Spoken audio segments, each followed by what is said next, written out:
ಅಲ್ಲ, ಜೋಶಿ ಸಾಹೇಬ್ರಿಗೆ ಭಾಳ ಅರ್ಥ ಆಗೋದು ಇದೆಲ್ಲ. ಯಾಕಂದರೆ ಜೋಶಿ ಸಾಹೇಬ್ರೇ ಭಾಳ ಇದ್ರಾಗ ಪಂಡಿತರು ಇರ್ತಕ್ಕಂಥದ್ದು.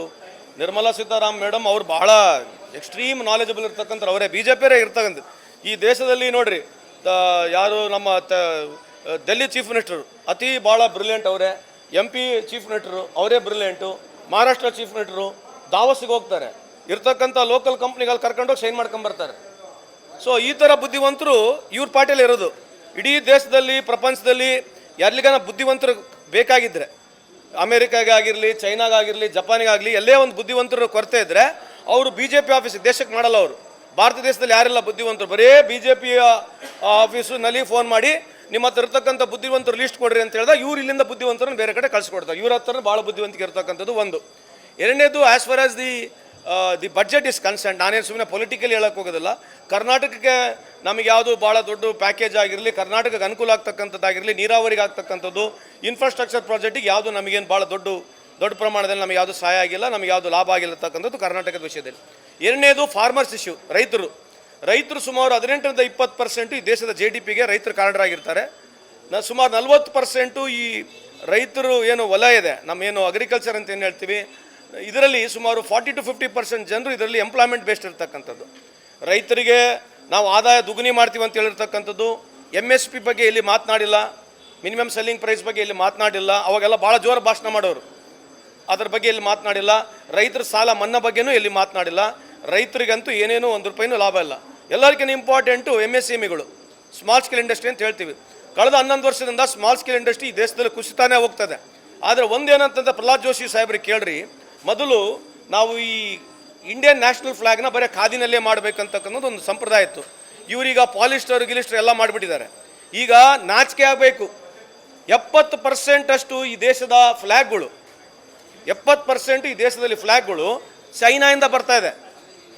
ನಾಚಿಕೆ, ಮಾನ ಮರ್ಯಾದೆ, make in India, made in India ಅಂತೇಳಿ ಭಾಳ ದೊಡ್ಡ ಬೆನ್ನಿಗೆ ಹೆಗ್ಗಳ್ಕೊಂಡು ಹೊಡ್ಕೊಂಡು ಮಾತನಾಡ್ತಕ್ಕಂಥವ್ರು.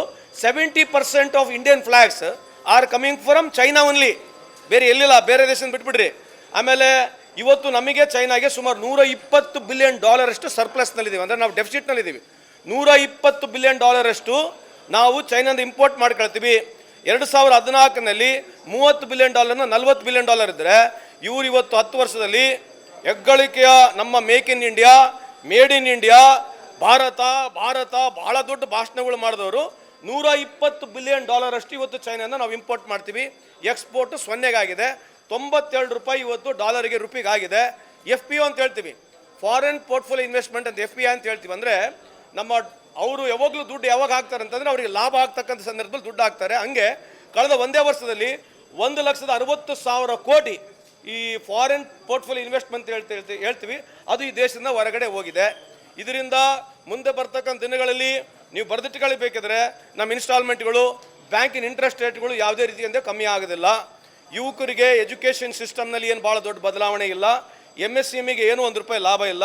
ಹಾಗಾಗಿ ಎಲ್ಲದಕ್ಕೂ ಹೆಚ್ಚಾಗಿ ಇವ್ರ ಕಾಲದಲ್ಲಿ 1 ಲಕ್ಷ ಶಾಲೆಗಳು ಇವತ್ತು ಬಂದಾಗಿದ್ದಾವೆ. ಇವತ್ತು ಎಜುಕೇಷನ್ಗೆ ಇಟ್ಟಿರ್ತಕ್ಕಂಥ ಬಡ್ಜೆಟ್ ನೋಡ್ರಿ, ಇವತ್ತು ಈ ದೇಶದಲ್ಲಿ ಸುಮಾರು ನಮಗೆ ಎಜುಕೇಷನ್ ವ್ಯಾಲ್ಯೂ ಸಿಸ್ಟಮ್ನ ಜಾಸ್ತಿ ಆಗಬೇಕಂತಕ್ಕಂಥ ನಮ್ದೆಲ್ಲ ಹೋರಾಟ ಇದೆ. ರಾಜ್ಯ ಸರ್ಕಾರಗಳು ಇಡ್ತಕ್ಕಂಥ ಬಡ್ಜೆಟ್ನಲ್ಲಿ ಎಜುಕೇಷನ್ಗೆ ಕೇಂದ್ರ ಸರ್ಕಾರ ಅವ್ರು ಪಾಲಿಸಿ ಮಾಡಿದರು. ನ್ಯಾಷನಲ್ ಎಜುಕೇಷನ್ ಪಾಲಿಸಿಯಲ್ಲಿ ನಾವು 6% ದುಡ್ಡು ಖರ್ಚು ಮಾಡ್ತೀವಿ ಅಂತ ಹೇಳಿದ್ರು. ಇಲ್ಲಿವರೆಗೆ 2.5% ಇವ್ರು ಖರ್ಚು ಮಾಡ್ತಾ ಇಲ್ಲ. ಹಂಗಾಗಿ ಓವರಾಲು ನಾನು ಯಾವುದು ರಾಜಕೀಯವಾಗಿ ಟೀಕೆ ಮಾಡ್ತಕ್ಕಂಥದ್ದಲ್ಲ, ಈ ಸ್ಟ್ಯಾಟಿಸ್ಟಿಕ್ಸ್ನಲ್ಲಿ ಯಾವುದು ಚೇಂಜ್ ಇಲ್ಲ ನಾನು ಹೇಳಿರ್ತಕ್ಕಂಥದ್ದಲ್ಲಿ. ಆಮೇಲೆ ಎಲ್ಲರಿಗಿಂತ ಏನಂತಂದರೆ 200 ಲಕ್ಷಕ್ಕೂ ಹೆಚ್ಚು ಕೋಟಿ ಸಾಲದಲ್ಲಿದ್ದೀವಿ. 1947ನೇ ಇಸ್ವಿಯಲ್ಲಿ ಈ ದೇಶದ ಸಾಲ 55 ಲಕ್ಷ ಕೋಟಿ ಇತ್ತು. 13 ಪ್ರಧಾನಮಂತ್ರಿಗಳು ಬಂದೋಗಿದ್ದರು. ನಮ್ಮ ವಿಶ್ವಗುರು ಬಂದಾದ ಮೇಲೆ ಈ ದೇಶದ ಸಾಲ 200 ಲಕ್ಷ ಹೆಚ್ಚು ಕೋಟಿ ಹೋಗಿದೆ. $56 ಇರ್ತಕ್ಕಂಥ ಡಾಲರು $92 ಹೋಗಿದೆ.